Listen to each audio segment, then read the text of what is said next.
buenos días. Dios les bendiga. Qué bueno verles. Qué alegría estar de nuevo con ustedes otro domingo más. Estamos muy emocionados por lo que el Señor está haciendo dentro de nuestra iglesia, ahora con un movimiento nuevo para mujeres, casi convirtiéndose ya en ministerio. Les cuento que tuvimos nuestra primera convocatoria de estas mujeres, damas de la iglesia, y ya fue escogido por allí un comité que va a dirigirlo, un comité con una dirección. Va a estar compuesto, por si acaso les ve por allí y quiere usted conectarse con estas mujeres, va a estar dirigido por Lilita de San Pedro, por Valentina Ramírez de Ponce. También está nuestra hermana Carol de Romero, nuestra hermana Marinelli de García, nuestra hermana y suegra Vestalia San Pedro y mi esposa Lilia Araujo de Pérez. Si acaso. Así que si usted la ve por allí y quiere conectarse con este movimiento de mujeres, ya están cuadrando reuniones para hacer las estructuras de todo lo que será este movimiento para mujeres. Y tengan en cuenta lo que aquí está colocado. Este 31 de mayo tendremos el primer taller para las mujeres. Queremos que, como dijo por allí y leyó nuestro hermano Melvin, sean capacitadas para liderar e impactar su entorno. ¿Sí? Esto lo estamos haciendo y lo vamos a hacer el 31 de mayo, que es para nuestra iglesia el mes de la familia, y lo vamos a hacer en alianza con el Comité de Profesionales Empresarios Cristianos y con Compass Europa, ya que quien será nuestro ponente estará en España. Será una conexión en vivo, no se pierda el poder ser nutrida por este hombre que es un experto en finanzas, y Dios le ha dado muchísimo a este hombre para que pueda también repartir de lo que el Señor le dio, compartir de lo que Dios le dio con ustedes. Así que no se lo vaya a perder. ¿Qué otra cosa? Bueno, tienen frío, ¿verdad? Este frío, porque para que los que están conectados con nosotros sepan que estamos en el frío de Semana Santa. ¿Qué tal? ¿Verdad? Qué calor está haciendo, pero qué bueno que está también aún en este calor, está aquí compartiendo y queriendo conocer de la palabra de Dios. Créanme que desde aquí también se siente el vaporcito, ¿no? Pero una bendición siempre compartir la palabra de Dios, y gracias al Señor por quienes nos visitan, gracias por visitarnos, los que están por aquí por primera vez o están visitando de nuevo, gracias por estar con nosotros, es una bendición que nos acompañe. Sé que habrá mucha gente alegre hasta en el cielo porque estás aquí visitándonos. Es una bendición. Bueno, la semana pasada, vamos a comenzar nuestro estudio. La semana pasada estuvimos estudiando un pasaje donde Jesús confirmaba a sus discípulos quién sea. ¿Sí? Yo estoy escuchando un eco, no sé si un poquito de eco. Gracias. Y estaba Jesús, dice el pasaje que estudiamos la semana pasada, estaba Jesús a solas con sus discípulos y les hace una pregunta crucial a sus discípulos. ¿Cuál fue la pregunta que hizo? ¿Qué fue lo que estudiamos la semana pasada? Bueno, esa pregunta en la cual Pedro confiesa y da en el blanco con quién es Jesús cuando le pregunta: ¿y ustedes quién dicen que soy? Esta pregunta no solamente crucial para los discípulos, no solamente crucial para el momento que se estaba haciendo esta pregunta, Jesús ya habiendo entrenado o viniendo de entrenar a sus discípulos ya casi 3 años, tiene que asegurarse para dejar el legado de que sepan quién es Él. Y Él le pregunta: ¿qué dice la gente que soy yo? ¿Y quién dicen ustedes que soy yo? esta pregunta no solamente, como les dije, es crucial para ellos, sino crucial para nosotros el día de hoy. La pregunta de la que literalmente depende nuestra vida.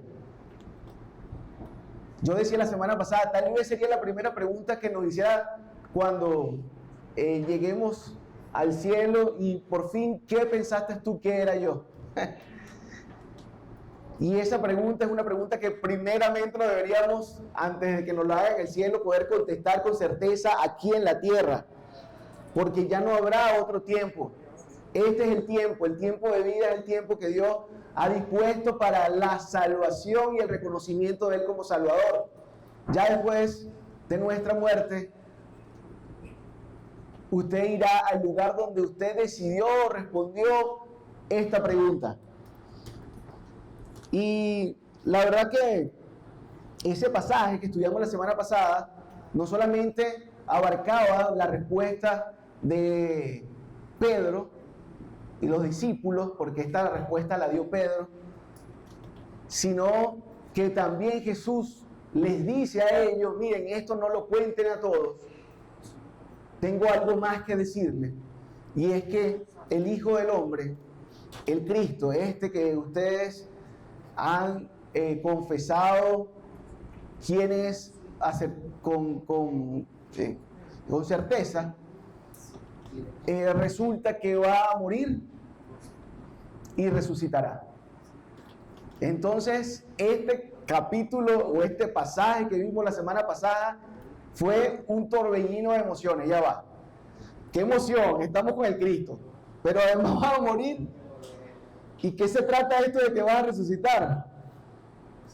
Y no solamente eso. Luego, cuando está diciendo todo esto, les dice a todos los que están cerca, aquellos que siempre le seguían, multitudes, gente que quería ser sanada, gente que quería pan y peces multiplicados, gente que lo seguía, algunos con convicción y sinceridad. Les dice, vengan todos porque esto no solamente deben escucharlo ustedes, los discípulos, sino todos los que me siguen. Y es que el que viene en pos de mí, el que me sigue, debe tomar su cruz, negarse a sí mismo y venir conmigo. Eso le dijo, y eso fue lo que estudiamos la semana pasada, ¿lo recuerdan? ¿Sí? Y hablábamos que no solamente le dice esto, sino que le da 3 razones por qué usted debe tomar su cruz y seguirme. ¿Y en qué le beneficia? Finalmente les dice, ¿y saben qué? Yo vendré con la gloria del Padre. Y la verdad, no solamente se compara con la gloria del Padre, él primero dice, y lo podemos buscar, y ya busque de una vez Lucas 9, ábrala su Biblia en Lucas 9, porque es lo que vamos a estar estudiando, y seguimos estudiando.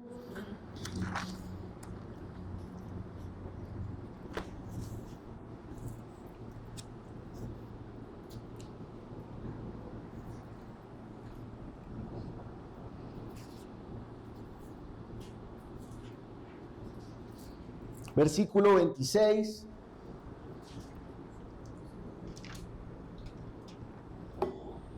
Porque el que se avergonzare de mí y de mis palabras, de este se avergonzará el Hijo del Hombre, hablando del mismo, y hablamos que este título, Hijo del Hombre, es un título dado al Mesías, que podemos leer en Daniel, ¿verdad? Y lo leímos en Daniel en su momento, y dice, de este se avergonzará el Hijo del Hombre cuando venga en su gloria. O sea que Él vendrá con su propia gloria, como la del Padre. Dicen los demás evangelios, y vendrá con los ángeles. Qué interesante esto, ¿y a qué vendrá? Y ese era el torbellino de emociones que tenían estos discípulos. Ya va, ¿cómo es esto? Ya nos acaba de decir que el Cristo, o sea, nos confirmó por fin, sí lo era. Nosotros teníamos casi la certeza, estábamos esperando al Mesías, estábamos esperando un rey que nos redimiera, un rey justo, un rey que gobernara, porque pobrecito de nosotros los judíos que hemos vivido bajo el yugo de otros poderes, otras autoridades. Recuerden, los judíos estaban esperando a un rey justo, alguien que reinara y vengara todo lo que ellos habían sufrido desde que su reino se había perdido.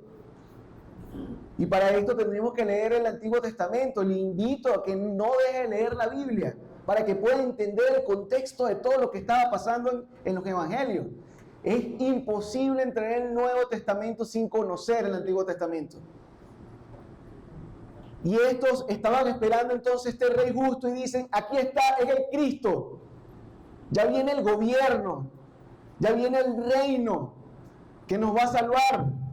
Y resulta que les dice, pero voy a morir, pero resucitaré, pero vendré. Wow, ¿de qué se trata todo esto? Si usted estuviese allí, estuviese igual de confundidos que en ellos. Créanme, en este momento y hasta el final, cuando Jesús está yendo después de resucitado, ellos todavía no entendían. ¿Hasta qué? Hasta que vino el Espíritu Santo y pudieron comprender todas estas cosas. Y nosotros estamos viendo esto como si Lucas le estuviera contando a usted, aunque Lucas le escribía, y lo vemos en el capítulo 1, ¿a quién? A Teófilo. Oh, excelentísimo Teófilo. Pero póngase allí su nombre. Oh, excelentísimo Enrique. Lucas te lo estaba escribiendo a cada uno para contarlo. Y cuando nosotros estamos estudiando capítulo a capítulo, versículo a versículo, estamos metiéndonos en la trama y en la historia verdadera y real. Esto no es una novela, aunque hable yo de capítulos. Esto es una realidad histórica. Y entonces está Jesús contándole todo esto a sus discípulos. No pueden contarlo a nadie. Y resulta que entonces, ¿de qué se trata? Que va a morir, va a resucitar y vendrá. Pero sabemos que vendrá, y lo dijo, con su gloria, como la del Padre. Es la misma gloria, la gloria que tuvo con Él también.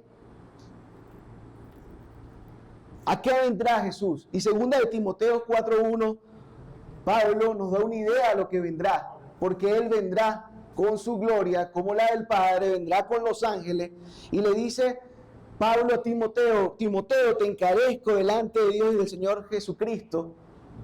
Y él le está dando una encomienda, no la vamos a leer, aquí vamos a extraer a qué vendrá el Señor. Y dice, te encarezco delante de Dios y del Señor Jesucristo. Y miren esta palabra, Jesucristo. ¿De dónde salió Jesucristo? Resulta que Jesucristo es el nombre que se le ha dado al Mesías hombre. Jesús es su nombre humano, de humanidad, el nombre de hombre. Y era como ligar ungido con hombre. Y entonces le llamaron el Jesucristo. Algunos evangelistas, algunos apóstoles, algunos de estos hombres que escribieron la palabra de Dios, le llaman el Jesucristo o el Cristo Jesús. Y usted leerá que cuando lee Cristo Jesús y Jesucristo está leyendo lo mismo. Un ser 100% Dios, 100% hombre. Y dice, te encarezco delante de Dios y del Señor Jesucristo, que juzgará a los vivos y a los muertos en su manifestación y en su reino. ¿A qué vendrá? A juzgar. Él vendrá, juzgará, pero ya no como hombre, sino que viene con su propia gloria. ¿De qué se tratará la gloria de Dios? Esa gloria que tenía antes de que el mundo fuese. Antes de que el mundo fuese creado, Él tenía esa gloria. ¿Y qué dice Juan 17:5? Lo reseña Él mismo en una oración que Él le hace al Padre, ya casi partiendo. Probablemente una oración hecha en el Getsemaní, aunque así no nos los indica el evangelista. Y dice, ahora pues, Padre, glorifícame tú al lado tuyo, con aquella gloria que tuve contigo antes que el mundo fuese. Él tenía una gloria. Esta misma gloria, por cierto, que tiene el día de hoy. De esta gloria se despojó por 33 años aproximadamente para hacer propicio el sacrificio que requería el Padre para el perdón de los pecados. para el perdón de los pecados del mundo, para el perdón de los pecados de todos los hombres, porque debía morir un hombre por un hombre. Esa era la ley de Dios y Él no podía romper su ley. Era un hombre por un hombre, un ojo por ojo, un diente por diente. Era la ley del talión que nosotros tanto hablamos y nombramos cuando queremos vengarnos, porque lo usamos es para eso. Pero esta era la ley, hombre por hombre. Debía morir un hombre por un hombre. Antes se sacrificaban animales por los hombres, pero eso no era la ley y el trato que había hecho Dios con los hombres. Debía morir un hombre por los hombres. Tenía que venir alguien perfecto, puro, a morir por los hombres, porque eso era lo que exigía el sacrificio por el pecado. Jesús entonces, siendo 100% hombre, en su humanidad, le da a probar al círculo más íntimo de sus discípulos su gloria. Ese suceso debió ser uno de los momentos más impactantes, más asombrosos de estos discípulos. Dios nos permita en este rato ver con el alma, con nuestro espíritu, lo que aquellos hombres pudieron ver con sus ojos físicos. Yo le pido que oremos y leamos el pasaje de estudio del día de hoy. ¿Me acompaña en nuestra oración? Padre, Dios del universo, yo te pido en el nombre de tu Hijo Jesucristo que abras nuestra mente, que abras nuestro corazón, Señor, a toda palabra que vamos a escuchar hoy. Que seas tú, Señor, usándome a mí, Señor, sea yo un vehículo, Señor. Tú conoces mi imperfección, tú conoces mi pecado también, Señor. Pero a pesar de mí, Padre, tú puedes hablar a todo el que esté aquí sentado, Señor, porque yo sé que tú tienes propósito. Yo te pido en el nombre de tu Hijo Jesucristo, Señor, que podamos, así como acabo de decir, poder ver, Señor, todo lo que pudo haber sido tu gloria, aquello que pudo haber hecho, aquello que pudieron haber visto los discípulos en ese momento, Señor. Que si no lo vemos, Señor, o en este momento con nuestros ojos físicos, por lo menos, Señor, a través de tu palabra podamos visualizarlo, tomarlo y ser transformados, Señor. Y principalmente nuestro carácter, por este pasaje que vamos a estar estudiando hoy. Yo te lo pido, Señor, todo esto en el nombre de tu Hijo Jesucristo. Amén. Bueno, ahora leamos entonces Lucas 9, del 28 al 36.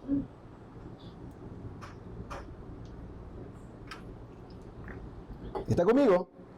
¿Sí? Aconteció, dice Lucas, como 8 días después. ¿8 días después de qué? Viene del relato de la confesión de Pedro y de haber dicho por primera vez una profecía en la cual nos indica que morirá al tercer día, con esa exactitud lo dice, resucitará y además nos dice que volverá. Dice, después de aquello acontecido, todavía los discípulos estaban atónitos con esto. Aconteció como 8 días después, dice Marcos y dice también Mateo, por cierto, que también relatan este hecho, que fueron 6 días después. Lucas dice 8. Es que la Biblia se equivoca, hay un error en la Biblia. La verdad que esto no es lo importante, la exactitud del día en cuál fue o no, si fueron 6, 8, ¿verdad? Aconteció como 8 días después, dice él. No está dando con exactitud un día. Y por ahí se agarran algunos. ¿Viste que la Biblia se equivoca? Como si ese fuera el mensaje principal e importante que se está dando. La verdad es que no. Lucas, que está escribiendo porque él entrevistó a gente, dice que como a los 8 días.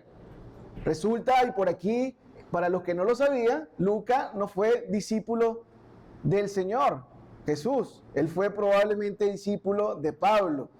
Marco tampoco fue directamente discípulo del Señor. Marco fue discípulo de Pedro.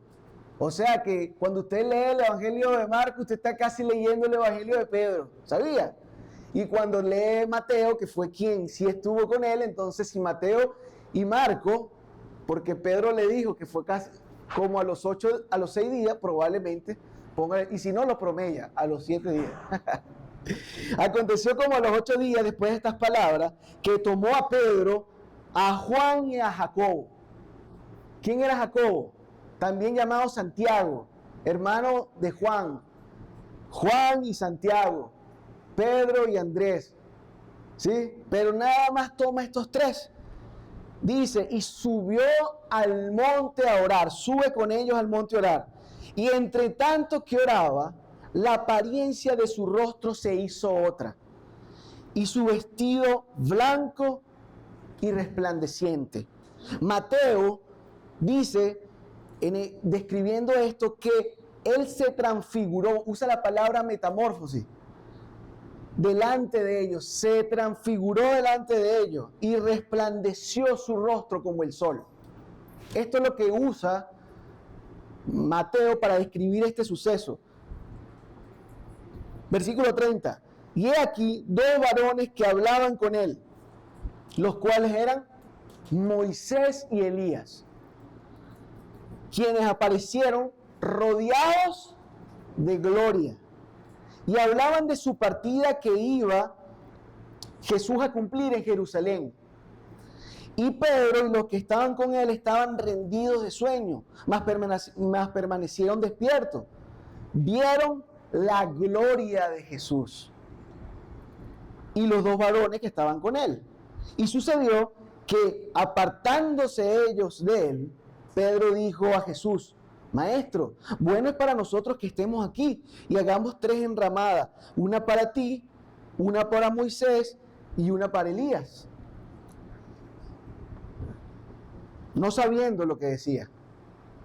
Mientras él decía esto, vino una nube que los cubrió y tuvieron temor al entrar en la nube. Y vino una voz de la nube que decía: Este es mi Hijo amado. Imagínense la voz de Dios. A él oíd. Mateo y Marcos nos dicen que no solamente dijo: Este es mi Hijo amado, sino: Este es mi Hijo amado en el que tengo complacencia. A este oíd. Y cuando cesó la voz, Jesús fue hallado solo y ellos callaron, y por aquellos días no dijeron nada a nadie de lo que habían visto. ¿Cuántas cosas hay aquí tan interesantes? ¿Qué sucedió? ¿Por qué Jesús estaba haciendo esto? Una de las cosas, y de las primeras cosas que vamos a reflexionar, es que entre más intimidad, más revelación. Entre más intimidad, más revelación. ¿De qué se trata esto? Jesús, siendo Dios encarnado, ya se encuentra en el tiempo de ser entregado. Ya poco tiempo iba a pasar para que se cumpliera lo que Él vino a hacer, el propósito de su vida, con todo, cumpliendo con todo aquello y la voluntad de Dios y lo que requería. Estaba en ese lugar, en ese momento, también cumpliendo con algo que era importante para el propósito, para lo que había venido. Se lleva al monte a orar, y eso lo hablamos la vez pasada. Jesús oró antes de hacer la pregunta: ¿quién creen ustedes que soy yo? Ahora también se lleva a orar a los 3 mosqueteros: Pedro, Juan y Santiago. Estos sus discípulos más cercanos, el círculo más íntimo, los que seguramente sobresalieron en seguirle, en entregarse. Por cierto, Jesús hablaría, y lo vamos a estudiar un poco más adelante, de 3 niveles de comunión con el Señor. Dice el Señor que hay 3 niveles: los que piden, los que buscan y los que llaman. No lo vamos a explicar ahora. Venga, siga viniendo porque lo vamos a estudiar. Siendo este último nivel, los que llaman, el nivel máximo, Y estos tres seguramente habían llegado a ese último nivel. Estos discípulos en varias ocasiones fueron llamados aparte por Jesús. Presenciaron la resurrección de una niña de 12 años. Hace unas semanas Marco Ponce expuso este pasaje. Y cuando él andaba con sus discípulos y va a resucitar a una niña de 12 años, solamente llamó a 3 de sus discípulos: Pedro, a Juan y a Santiago. Estos 3 también fueron llamados aparte cuando él sanó a la suegra de Pedro. Uno de sus primeros milagros de sanidad. Estos 3 también fueron llevados aparte para orar en el Getsemaní la noche que iba a ser entregado. No por casualidad, estos 3 serían los líderes de la iglesia primitiva. Jesús conocía los corazones de ellos, conocía sus potencialidades, conocía también sus imperfecciones, conocía sus debilidades. Jesús no estaba pidiendo que fueran como Él, 100% hombre, 100% Dios. Conocía que había en su corazón. A ellos lo distinguiría su fidelidad. A estos 3, les daría una prueba y una evidencia irrefutable de su deidad. Esto me hizo pensar, esto me hizo preguntarme, reflexionar: ¿seremos nosotros discípulos del Señor, dignos de su confianza, de tal manera que Él pueda mostrarnos en intimidad su gloria? ¿Ha usted buscado de esta manera el Señor para mostrarle a usted cosas que ojo no vio, que oído no escuchó y que tiene Él preparado para los que le aman? Primera de Corintios 2:9 dice eso. Antes bien, como está escrito, cosas que ojo no vio, ni oído yo, ni han subido al corazón del hombre, son las que Dios tiene preparado para los que le buscan. Y esto es lo que Dios tenía preparado para estos 3 hombres, con los cuales buscaban más intimidad con el Señor. Les iba a mostrar su gloria. De acuerdo al nivel de búsqueda será el grado entonces de manifestación y de revelación de Dios para ustedes y para mí. Estudiando esta prédica, me topé con el versículo de Éxodo 33:12. Ese versículo dice así, y era Moisés pidiéndole, tenía una relación con el Señor tan íntima, que él le pedía al Señor ver su gloria, a Dios Padre, y eso lo vamos a ver un poquito más adelante, pero me llamó mucho la atención con respecto a la intimidad que tenían ellos dos, que el Señor le dice a Moisés: yo te he conocido por tu nombre. Y dijo Moisés a Jehová: mira, tú dices a mí, saca a este pueblo, y tú no me has declarado a quién enviarás conmigo. Eso le dice Moisés al Señor. Sin embargo, tú dices: Señor, yo te he conocido por tu nombre y has hallado también gracia en mis ojos. ¡Wow! Que el Señor pueda decir eso de ti y de mí. ¿Sabe? Yo te he conocido por tu nombre, es que yo he conocido quién eres, sé que hay en tu corazón y has hallado gracia en mis ojos. ¿Será que estas palabras solo están reservadas para Moisés? Oramos para que también Dios la pronuncie por ti y por mí. En nuestra búsqueda genuina, intencional e incesante de su voluntad. Segunda cosa que podemos aprender: la evidencia irrefutable de su deidad. En este pasaje nos muestra una evidencia irrefutable. Y dice el versículo 29, seguimos ahí en Lucas 9, versículo 29.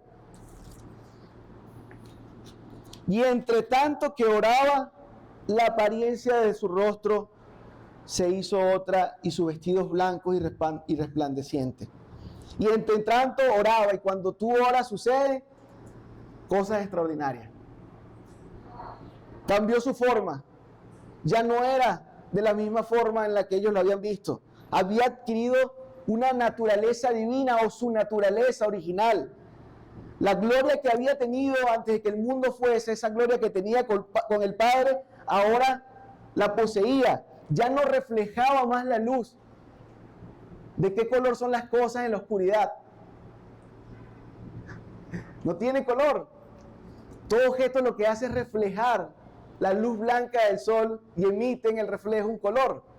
Ya Jesús no estaba siendo reflejo del sol y de la luz del sol que él mismo había creado. Ahora era el propio, él generaba esta luz. Ahora él era la fuente de la luz. Se confirmó el dicho o lo que él decía de yo soy la luz de este mundo.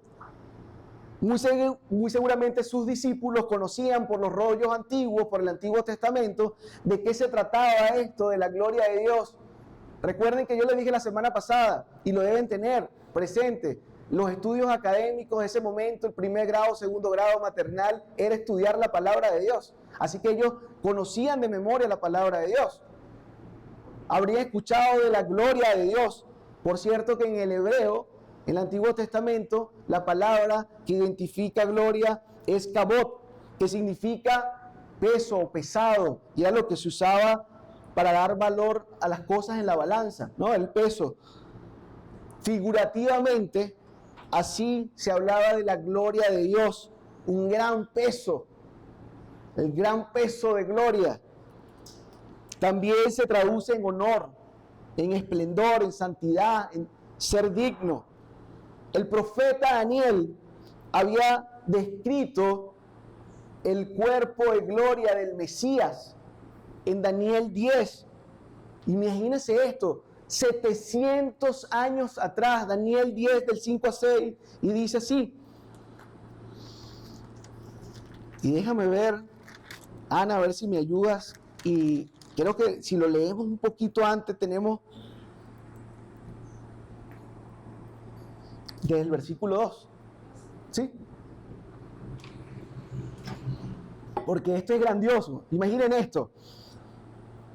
Daniel, 700 años antes, dice: en aquellos días yo, Daniel, estuve afligido por espacio de 3 semanas, no comí manjar delicado, ni entró en mi boca carne ni vino, ni me ungí con ungüento, hasta que se cumpliesen las 3 semanas. El día 24 del mes primero estaba yo en la orilla del gran río Hiddekel, y alcé mis ojos, y miré, y he aquí un varón vestido de lino y ceñido su faz, lomos de oro de Ufaz. Su cuerpo era como berilio, y su rostro parecía un relámpago, y sus ojos como antorchas de fuego, sus brazos y sus pies como de color del bronce bruñido. Puede imaginarse lo que brillaba. Y el sonido de sus palabras como estruendo de una multitud. Y aquí está describiendo, y si usted lee Daniel, está describiendo ese cuerpo glorioso que tiene el Hijo del Hombre, como él le llamaba. Más adelante habla de esto, del Hijo del Hombre, y le dice, vamos a ver, eso está...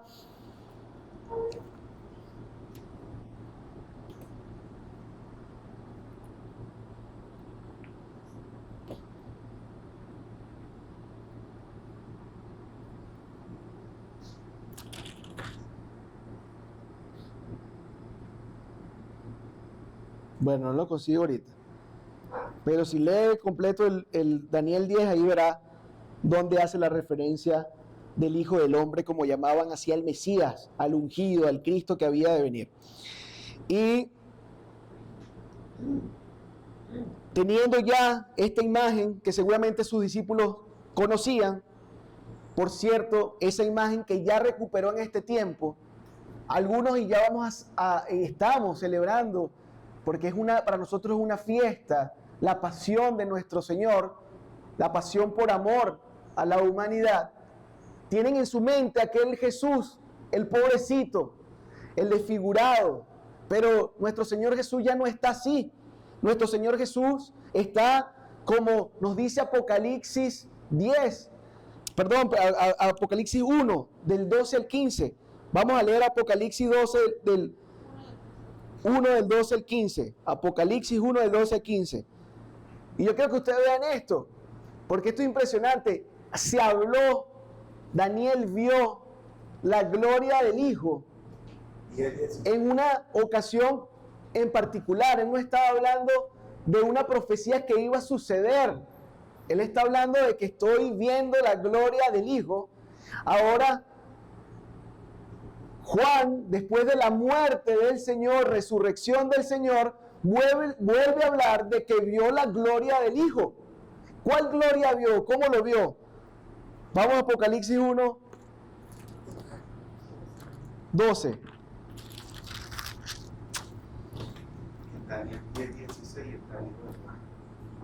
Ahí está. Por ahí me soplaron que Daniel 10, 16.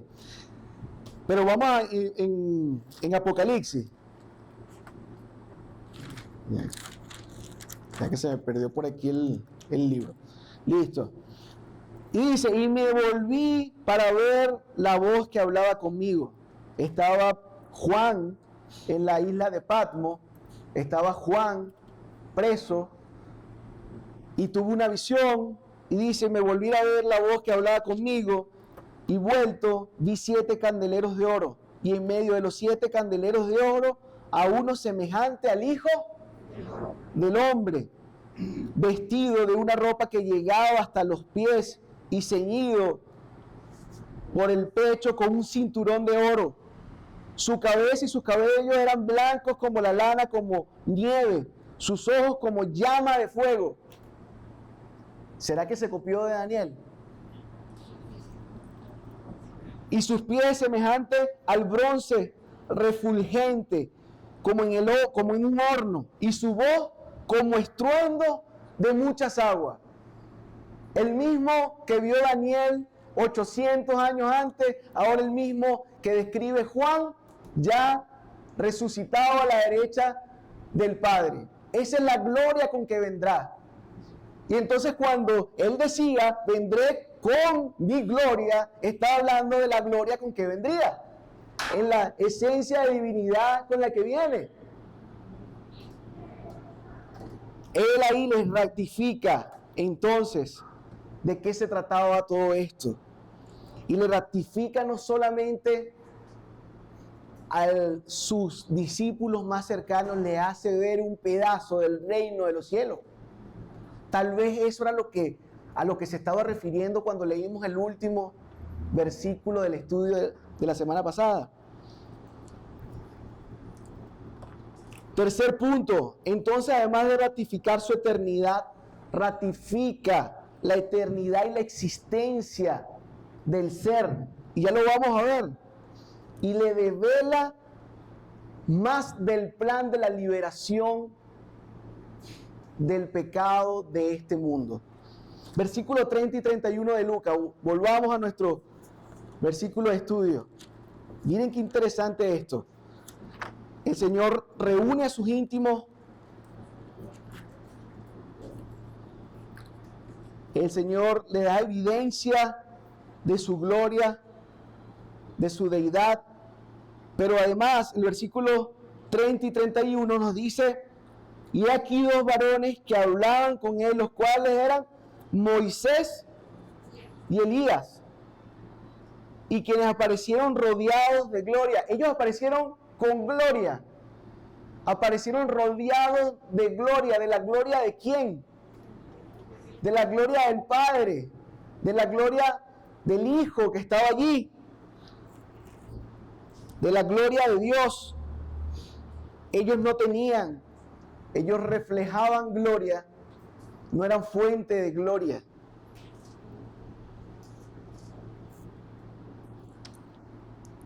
Me quedé en el versículo 31. Y aparecieron rodeados de gloria y hablaban de su partida que iba Jesús a cumplir en Jerusalén. Y ahí está dándole otro dato más morirá. ¿Dónde morirá?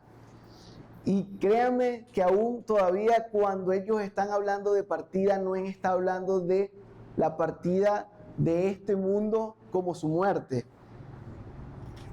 Vamos a estudiar de qué se trataba. Lo que estos versículos nos revelan es asombroso. Nos dice que en la transfiguración se aparecen dos seres mortales, Moisés y Elías, y estaban allí. Si Moisés y Elías estaban allí, quiere decir que entonces Dios nos hizo para la eternidad. 700 o más, 1000 años de Elías, 2000 años de Moisés y todavía están vivos. ¿Qué hacen Moisés y Elías con Jesús allí? Lo que yo podría ratificar en ese momento, sí, fuimos hechos para vivir eternamente. Sí existe la eternidad para el hombre. Dos mortales allí con Jesús. Ellos no fueron para la mente de un hombre finito, ellos murieron. Uno no murió, uno fue arrebatado en un carro de fuego, dice, ¿verdad? En un torbellino se lo llevó, en un carro de fuego. Si no ha leído esa historia, lea el Antiguo Testamento, lea la Biblia, estudie la Biblia. Pero ellos no fueron su cuerpo, era un cuerpo como el nuestro y ellos no fueron hechos para la eternidad. Ahora, ¿cómo supieron? ¿Será que tenían el mismo cuerpo? No lo sabemos, no nos dan detalles. ¿Cómo supieron que eran Moisés y Elías? Seguramente Jesús los saludó, hola Moisés, hola Elías. Tenían un gafete aquí, una credencial que decía yo soy Elías. No sabemos. ¿Sí? La realidad es que estaban Moisés y Elías en ese momento con él y ellos lo reconocen. Y dice, estaban allí Moisés y Elías, y es una realidad que describen los evangelistas. O sea, Marcos, Lucas, Mateo, hacen referencia de que allí estaban ellos dos con Jesús. ¿De qué hablaban? Hablaban algo. Tal vez dándole ánimo al 100% hombre, ya viene. ¿Qué viene? Dice la partida. Esta palabra partida, y si usted busca el original en el griego en que fue escrita la Biblia, dice éxodo. No por casualidad, dice éxodo. Ya viene el éxodo. ¿Qué representaba el éxodo? El éxodo representó la liberación del pueblo de Dios de una esclavitud de 400 años. Y justamente la misma palabra usada para ello. Y dice, y hablaban del éxodo. ¿Será que hablaban de la liberación de la esclavitud del pecado para todos aquellos que creyeran en la obra de Jesucristo? ¿Y dónde se daría? ¿A dónde iniciaría la salida, el éxodo? En Jerusalén. Si uno lo lee rápidamente, pareciera que está hablando no solamente, o pareciera que solamente estaría hablando de la partida como la muerte de Jesucristo. Pero estaba hablando de una salida, de un éxodo. Eso es lo que traducía. De aquello que iba a liberar. Pero sea un momento usted uno de los discípulos ahí, de esos 3 discípulos, ¿de qué están hablando? No entendemos en Jerusalén. Un dato más del plan divino de Dios para la salvación. Si hubiese revelado el plan completo, Satanás no hubiese dejado que Jesús hubiese hecho el sacrificio. Él debía morir, debía perder para ganar. Entonces, tenemos allí el plan revelado, parte del plan revelado del Señor. Y por cuarto tenemos una aprobación del plan, una confirmación del Padre en su Hijo y una jerarquía que está por encima de la ley y los profetas. Miren el versículo 32 y 33.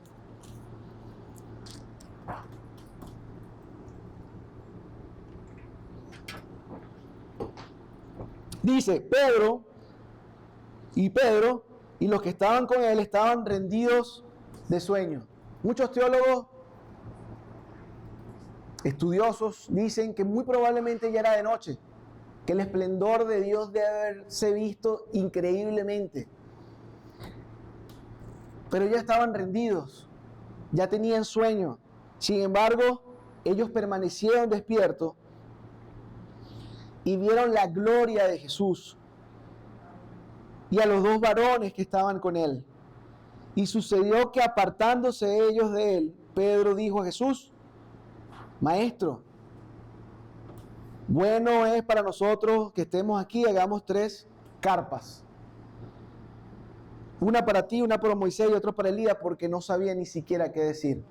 No sabía lo que estaba diciendo. Y mejor que cuando usted no sabe qué decir, no diga nada. Y cuando usted está asustado, mire, los otros evangelistas dicen, ellos estaban espantados cuando sucedió eso. No sabían qué hacer, no sabían qué decir. Pero eso no solamente le sucedió a los discípulos. Créanme que todo el Antiguo Testamento, cada vez que la gloria de Dios se aparecía, todos decían, entraban en temor. Yo no me puedo imaginar lo que sería eso y el estruendo de la voz de Dios. Y ver a Dios en su plena gloria. Y estaban allí. ¿Qué habría pasado por la mente de Pedro y los que estaban en ese momento? Ya va. Entendemos entonces que el Señor es el Cristo. Va a morir. Al tercer día resucitará. Viene con su cuerpo de gloria. Ya lo vemos, el cuerpo de gloria. ¿Será que ella resucitó?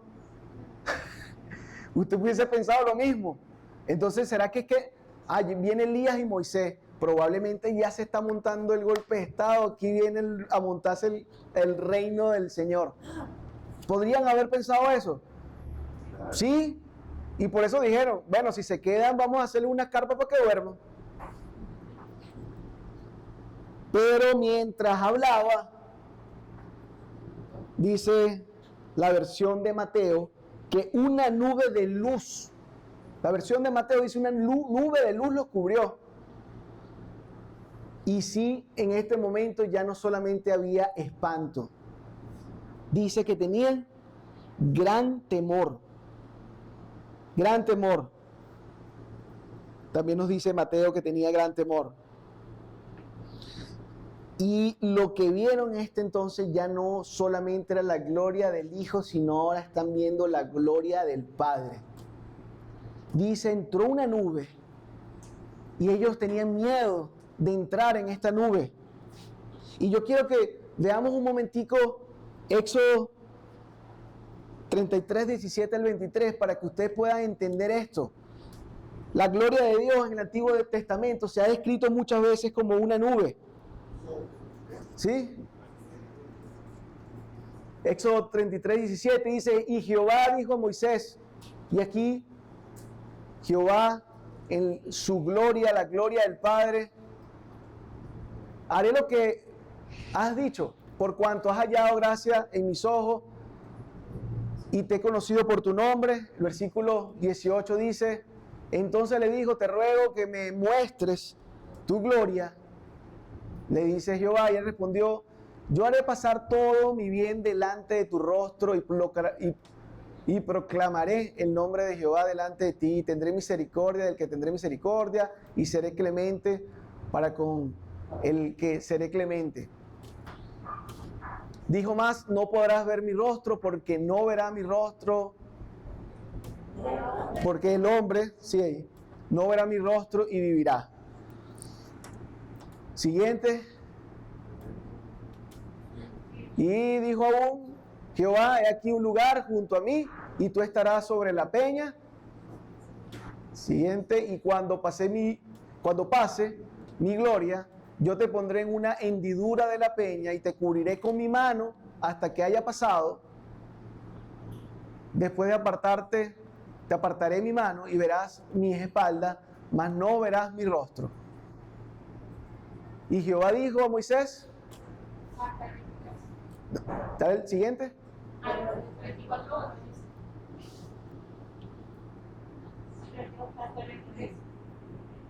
Perfecto, hasta aquí. Entonces, él le puso la mano en el rostro y lo que vio Moisés fue la espalda. Pero luego en Éxodo 34, no lo lo puede leer luego usted. Moisés, después de haber visto la espalda del Señor, no su rostro, porque el que mira su rostro no vivirá, dice, reflejaba de tal forma el esplendor, la gloria de Dios, que la gente cuando veía a Moisés se asustaba. Así dice Éxodo 34 del 29 al 30. Baja Moisés de haber estado con el Señor, y los que están con el Señor normalmente reflejan el rostro, reflejan en su rostro a Cristo, a Dios. Esto pasó en Moisés. Éxodo 40 también nos cuenta que la gloria de Dios se manifestó en forma de nube, de tal manera cuando ellos terminaron el tabernáculo, resulta que el Señor le dice a Moisés: Moisés, van a construir un tabernáculo, yo habitaré ahí con ustedes. Y cuando terminan el tabernáculo, la gloria de Dios en forma de nube era tal que Moisés no podía ni siquiera entrar en el tabernáculo. En Segunda de Crónicas pasa lo mismo, porque luego que Salomón termina de construir el templo, porque este tabernáculo era era una carpa que se armaba, ellos caminaban, se volvía a armar, pero ya cuando llega el tiempo y están en Jerusalén y el templo es construido, la gloria de Dios en 2 de Crónicas 5, del 13 al 14, también entra en forma de nube y es tal que ni los adoradores pueden adorar, ni los sacerdotes entrar, porque la gloria de Dios no les dejaba pasar. Esta gloria era conocida por los judíos y estaba ahora siendo experimentada por los discípulos más íntimos. Esta gloria, con una voz de estruendo, muy seguramente, aunque no nos lo dice, este es mi Hijo amado, en el que tengo complacencia. Esas mismas palabras fueron pronunciadas cuando Jesús fue bautizado por Juan el Bautista, y dice que bajó como una paloma y se posó sobre él, ¿verdad? Por cierto, es como siempre hemos tenido en la mente, ¿verdad?, que era una paloma. Dice, como una paloma bajó sobre él, y la voz de Dios también se escuchó como un estruendo diciendo: este es mi Hijo amado, el que tengo complacencia. Ahora, 3 años después, estando solo con sus discípulos, con los discípulos más íntimos, sus 3 discípulos, sucede lo mismo. Y lo que estaba diciendo allí era importante, porque no solamente dijo que tenía complacencia, sino que le agrega algo que no lo había dicho antes: a oíd. Y esa pequeña oración fue tan importante también para el contexto del momento, porque quien tenían allí era a Moisés y a Elías. ¿Quién representaba a Moisés y a Elías? Era la ley y los profetas. Cuando uno habla de la Biblia y la Biblia misma en el Nuevo Testamento se refiere a la ley y los profetas, está hablando de todo el Antiguo Testamento, o lo más importante del Antiguo Testamento. La ley de Moisés, ahí estaba Moisés. O sea, ese momento hubiese sido el momento de envidia para cualquier fariseo. Aquello que regía su vida, aquello por lo cual andaban y caminaban, aquello que ellos comentaban, porque ellos además hacían comentarios de la propia ley de Dios, que nosotros llamamos, y digo ley de Moisés, pero es la ley de Dios dada a Moisés. Estaban allí, estaba en la ley, y Elías representaba y ha representado a los profetas. Era lo más importante para un contexto del momento judío. Si había alguien que tenía relevancia, a quien tú debías escuchar y oír, era a Moisés y Elías.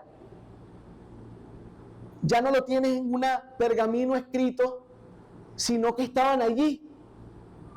Y los ven estos tres discípulos están allí diciendo: estamos con Moisés y Elías. ¡Wow!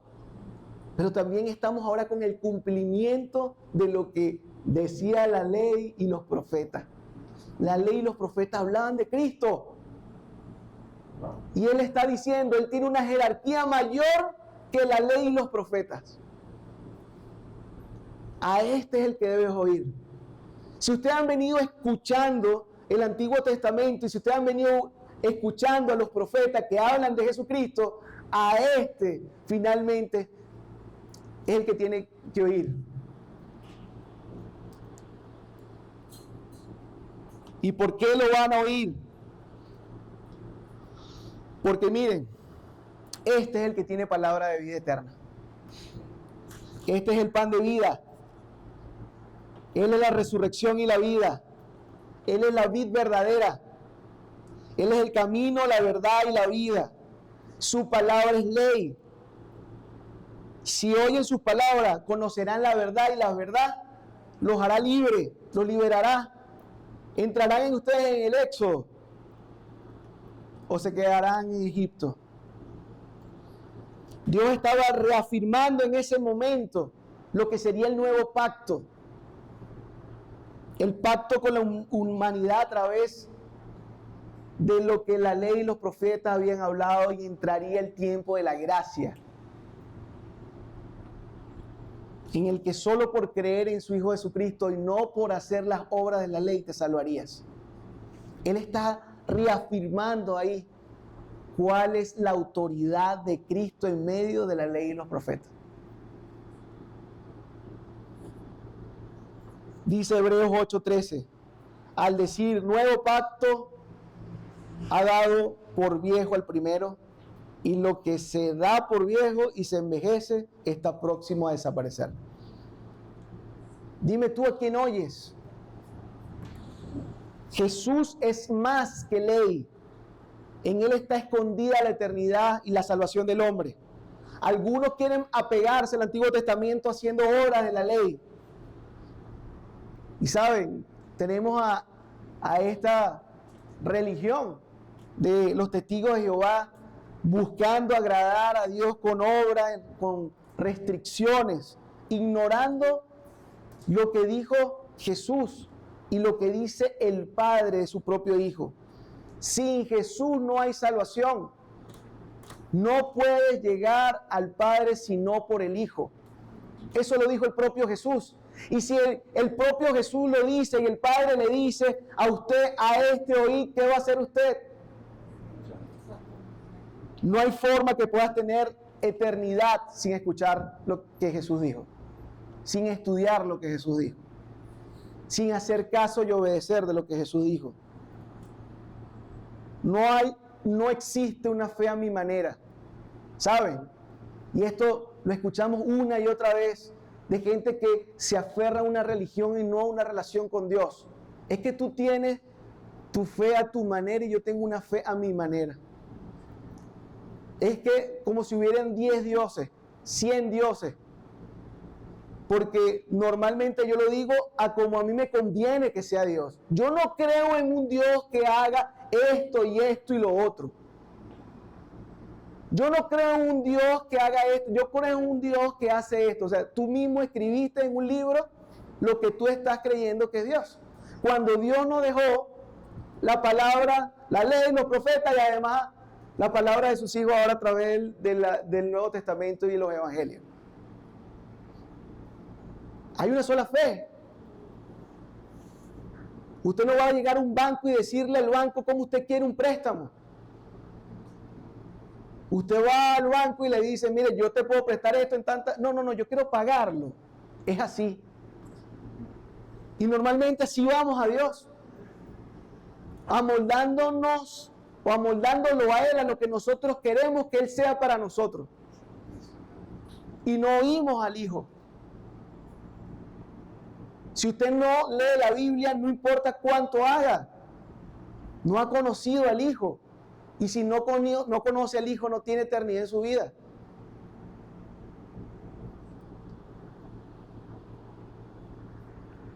No hay muchas fe, hay una sola fe. Por eso el Señor en Juan 7:37 también afirmó, Dice, en el último y gran día de la fiesta, Jesús se puso en pie y alzó la voz diciendo, si alguno tiene sed, venga a mí y beba. El que cree, como dice la Escritura, no como usted quiera creer, es como dice la Escritura, no es como yo le diga que debe creer. Yo solamente estoy exponiendo las Escrituras. Una relación con Cristo verdadera sale de una relación con Él a través de su Escritura, a través de su ley. Yo no lo invito a usted que entre a una religión, y lo invitamos a que entre en una relación con Dios. Lamentablemente, siempre la religión trata de etiquetarte. ¿Y qué eres tú? Ah, no, tú eres evangélico. Yo soy cristiano porque creo en Cristo y leo la Biblia y creo que la palabra de Dios es verdad y Él me salvó. Porque yo estaba perdido en mis delitos y pecados. Porque yo he venido haciendo en mi vida lo que quiero y no lo que Dios quiere. Y necesito su redención, necesito su perdón, necesito su guía. Esto es lo que Cristo y lo que el Señor quiso desde el principio. Jamás habló el Señor en su palabra de alguna religión. El que cree en mí, como dice la Escritura, ¿qué sucederá con él?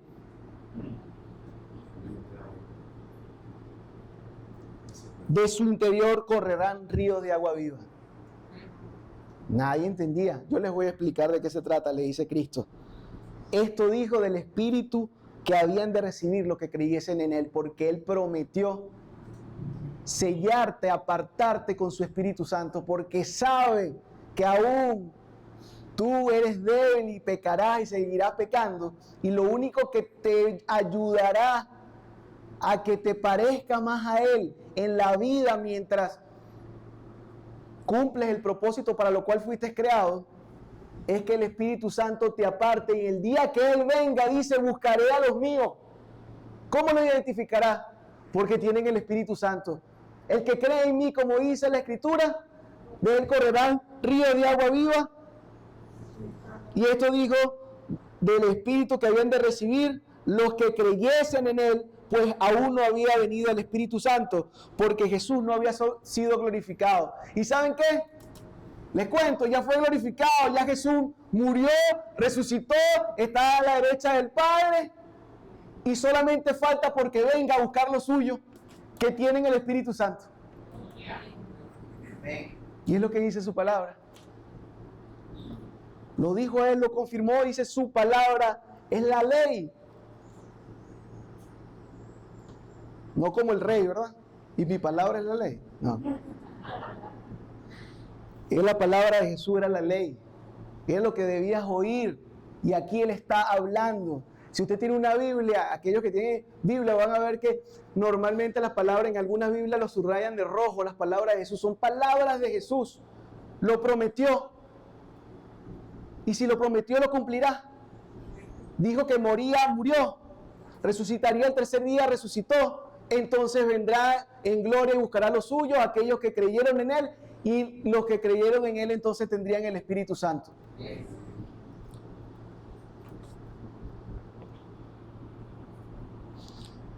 Cuando cesó la voz, dice el versículo 36, ya estaba Jesús en su cuerpo humano de nuevo, su cuerpo de carne. Les pidió que no hablasen hasta que Él hubiese resucitado. Luego de la resurrección entenderían ellos un poco más de todo lo que habían vivido. Si creían que habían vivido un torbellino de emociones 6 días o 8 días antes, este día para ellos sería, wow, qué asombroso. Y ahora tenemos nuevos datos. ¿Qué hacer con estos datos? Pero yo creo que me acompañen en Marcos 9, del 9 al 13, porque Mateo y Marcos terminan similar y Lucas no nos da este detalle que nos da Mateo y Marcos con respecto a este estudio, a este pasaje. Recuerden que Marcos y Mateo son los sinópticos, lo que nosotros llamamos la visión global. Los tres describieron lo mismo, de los tres sacamos lo que los de los tres vieron y hacemos, ¿verdad? Tenemos ahí una cámara 3D en ese momento. Entonces, ¿qué dice Marcos 9? Del 9 al 13. Y descendiendo ellos del monte, estaba en el monte, ¿no? Subió al monte a orar con ellos. ¿Se acuerdan que así comenzamos? Les mandó que a nadie dijesen lo que habían visto, sino cuando el Hijo del Hombre hubiese resucitado de los muertos. Hasta este momento no le digan a nadie. Y lo conocemos porque ya Jesús resucitó. Y guardaron la palabra entre sí. Entonces cumplieron con Jesús, discutiendo qué sería aquello de resucitar entre los muertos. Es que habrá hablado el Señor. Así como que, y el Señor con su paciencia, ya lo van a entender, tranquilícense. Y le preguntaron diciendo, ¿por qué dicen los escribas que es necesario que Elías venga primero? Y esto volvió otra vez. Esto ya le había dado respuesta y nos lo dice Mateo 11. ¿Qué le dijo? Y este es Elías que había de venir a Juan el Bautista. Pero aquí vuelven otra vez a preguntar lo mismo. Respondiendo él con mucha paciencia que le caracterizaba. Por eso es que el Señor nos dice en su palabra que nuestro carácter debe ser limado para llegarse a parecer al de él. Con aquella paciencia y amor les vuelve a decir, Elías a la verdad vendrá primero y restaurará las cosas. Y como está escrito del Hijo del Hombre, que padezca mucho y sea tenido en nada. Pero yo les digo que Elías ya vino y le hicieron todo lo que quisieron como está escrito de él. Pero Mateo, en este mismo relato, termina el último versículo en el que termina el relato, dice Mateo 17:13. Entonces los discípulos comprendieron que les había hablado de Juan el Bautista. ¡Bravo! Por fin. Ahí comprendieron, dicen. Ya no solo se lo dijo Jesús, comprendieron que Elías que había de venir, y eso lo estudiamos la semana pasada, que había de venir uno con el espíritu de Elías. Es más, es tan así lo del espíritu de Elías, que el espíritu de Elías quedó con su sucesor en el Antiguo Testamento. Si ustedes leen Segunda de Reyes, quedó con Eliseo. Uno con el espíritu de Elías iba a venir para darle pasos o abrirle camino al Mesías. Le preguntaban a Juan, no, yo no soy. Es aquel que viene, que yo no soy digno de ni siquiera desatar sus sandalias. Hablando de el Cristo, y fue a él a quien él bautizó.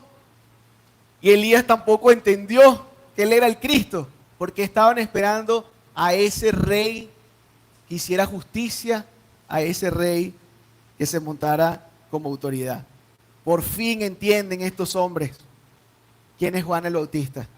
Entonces vimos 4 cosas valiosas que sacar de este pasaje. 1, entre más intimidad, más revelación.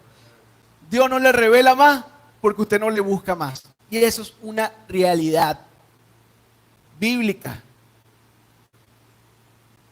Dios nos revela también, o se reveló en gloria, dándole una prueba, un pedacito de deidad a estos discípulos que serían luego los que serían los que llevarían la iglesia primitiva. 3, la ratificación de la eternidad en el hombre, a través de que estos hombres pudieron ver a un Moisés y un Elías todavía vivos. Y también la revelación o la develación del plan de liberación desde Jerusalén. ¿Qué más vimos? La aprobación de un padre y la jerarquía de Jesús sobre la ley y los profetas. Y aunque ellos todavía no entendían lo de la resurrección, por fin entendieron lo de Juan, pero no entendían de qué se trataba, ni de qué se trataría, por lo menos algo se llevaron. La pregunta es, ¿y usted?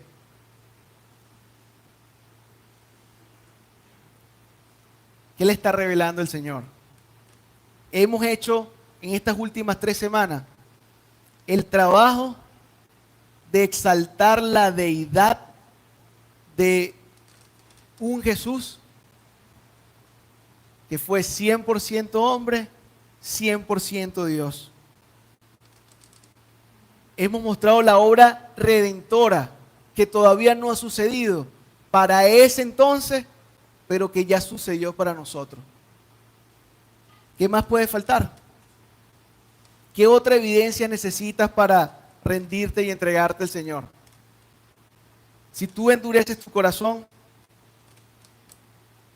mira, puede ser esta tu última oportunidad. ¿Qué otra evidencia necesitas saber?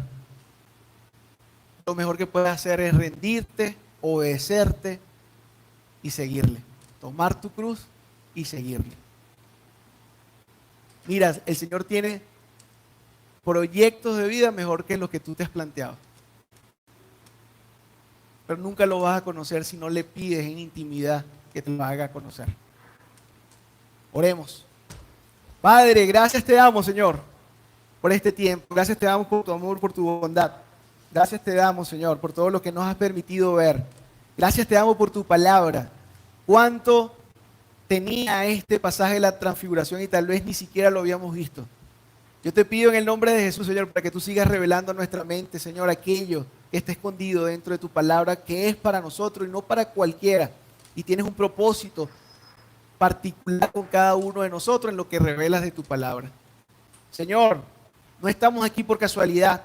Sé, Señor, que estamos aquí porque tú nos trajiste y querías que escucháramos esto. No hay forma de conocerte mejor si no tenemos una intimidad contigo, Señor.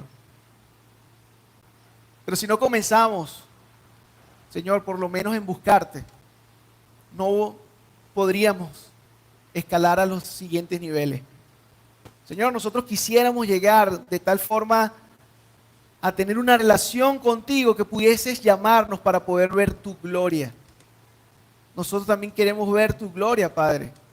Sé que hay cosas que puedas revelarnos de tu intimidad, Padre, que son para nosotros y que tú sabrías que estamos maduros porque no lo utilizaríamos para nosotros mismos, sino para glorificarte a ti. Tú revelas, Señor, cosas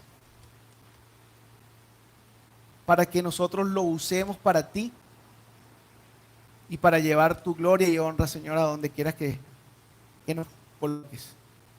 Yo te pido, Padre, en el nombre de Jesús, Señor,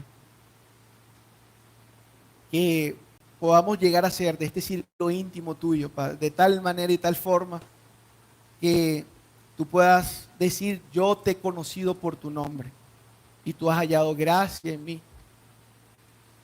Y que no solamente del Hijo puedas decir: este es mi Hijo amado, sino que de cada uno de los que estamos aquí pueda decir: esta es mi hija, este es mi Hijo amado, en quien tengo complacencia.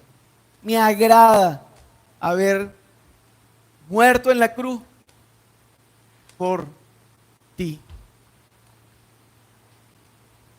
Gracias, Padre. Gracias por el sacrificio, gracias por todo lo que nos dejaste para que entendiésemos tan claramente que el plan de amor que celebramos esta semana y que celebramos como un día que se cumplió la semana que viene, Señor, fue tan excelso, tan hermoso, pero tan doloroso también para ti, en medio de haberte humillado, de haber estado en una gloria inmensa, con todas las comodidades, bajar a la tierra, hacerte hombre y morir por cada uno de nosotros. Yo te pido, Señor, para que podamos reconocer eso, los que estamos aquí y los que están escuchando, Señor, a través de las redes. La necesidad que tú y yo tenemos de Cristo. La necesidad que tenemos de ser rescatados, porque no hay forma que un hombre pecador pueda comprar su salvación, sino a través de la cruz de Cristo. Si hay alguien aquí que quiere tener una nueva relación e intimidad con Cristo, solamente debe decir: Señor, quiero conocerte mejor. Perdóname mis pecados, perdóname por no haberte buscado como debo buscarte, por ignorarte, por haber hecho de la fe una religión y haber colocado yo leyes en la fe y en el trato, Señor, que tú quieres tener conmigo. Perdóname por todas las veces que he hecho las cosas a mi manera, que es mi inteligencia, mi prudencia, que es lo que leo en el internet, lo que dicen los libros, lo que me guían la relación contigo. Y he dejado de un lado tu palabra y a ti no te he escuchado. Quiero que entres en mi vida y transformes mi vida y mi corazón, porque quiero obedecerte y con lo que hago servirte. En el nombre de tu Hijo Jesucristo te lo pido. Si usted hizo esa oración, usted está perteneciendo a esa masa de gente que Dios salvó y tiene el Espíritu Santo y que Dios vendrá y rescatará. Porque Él juzgará y juzgará a aquellos que habiendo sido mostrado el Evangelio, rechazaron su nombre. Gracias, Señor, te doy. En el nombre de Jesús, amén y amén.